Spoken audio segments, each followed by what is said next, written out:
sail. And so you put matter and it warps space-time. And so if I have another object, it also warps space-time. They feel that and they're attracted to each other. And so that's Einstein's picture of gravity. Objects warp space-time, feel that curvature, and move accordingly. And if you have more mass, you're right there on that. Oh. If you have more mass, it's going to bend space-time more. And so if you have objects here, they are going to respond to that, right? And so you put something there, now it's attracted. Now, in reality, that big mass would feel the warping of space-time by the marble too, right? It would move a little bit, but we usually ignore that. You know, the Earth makes the sun move a little bit, but it's so small you can ignore it. The moon makes the Earth kind of wobble around a point 3/4 of the way from the center of the Earth. We usually don't account for that when we're looking at satellite motion. Well, instead of just letting go of one, what if I give it a sideways push? Now it orbits.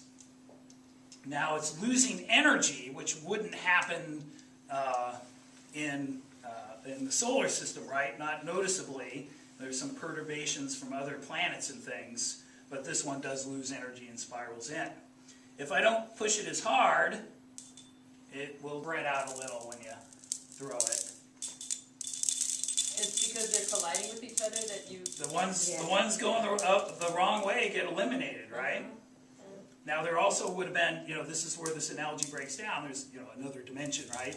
But those things that were out of the plane also, that weren't near the preferred plane, also got eliminated.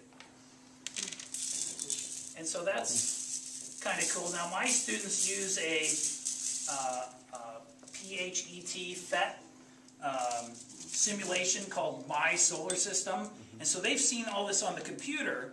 And when we do this during our special relativity unit, they're like, hey, it's just like the computer. That's kind of cool that a stretch sheet of light.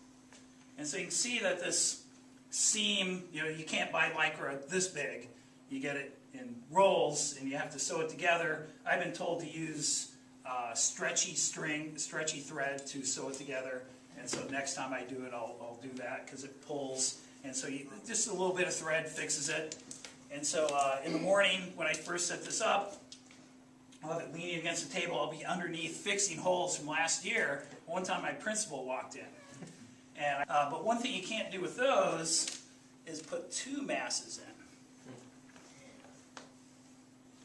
And so when we went to the moon, when we first started, we sent our spaceships on what are called free return trajectories. So they would go to the moon. This is hard to get to happen.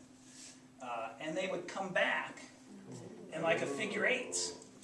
And so that lets you show, now of course the moon's a lot smaller, but if you look at the plots of the free return trajectory back from the Apollo program, you'll see it has a figure eight sort of shape. And so this takes a little bit of practice to be able to do the figure eight.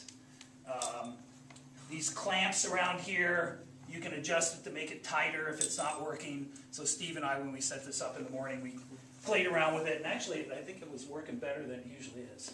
We have our dark energy pole. It's over there. I happen to have an extra pole. I guess any of these would work. And so I'm just thinking, oh, dark energy, what is that? That makes everything come apart, right? And so dark energy would be that. And so stuff goes apart rather than toward it. So if you can work in dark energy anytime, right?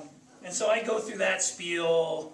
Maybe it takes me 10, 15 minutes talking with the kids, just stuff they're not familiar with. And then I just let them play. And so that's where we discovered the Earth-Moon thing. Is I just let them play, and they're like, Mr. Burns, come over here, look. And they were all excited because they discovered that. I said, oh yeah, it's got it. Wow, so wow. And so there's, then I throw out a few other things so they can try this collected stuff over time. And put out all the marbles. So if you want to try it out, but we probably want to get back to electricity, magnetism. But we want to play, Mr. Burns. So I'd say the whole thing, if you bought all the parts and everything, it's about $100. But one of my favorite days, so you're going to do it Monday, right, Steve? You didn't Yeah. get to it. But just, you do it once and you'll be hooked. And it will take a little bit of fooling to put it together, but I'll post the plans, and it's not a whole lot of work for. So this is a take-apartable thing, right? It comes apart, all the PVC pipe, wrap it with a bungee cord, stuff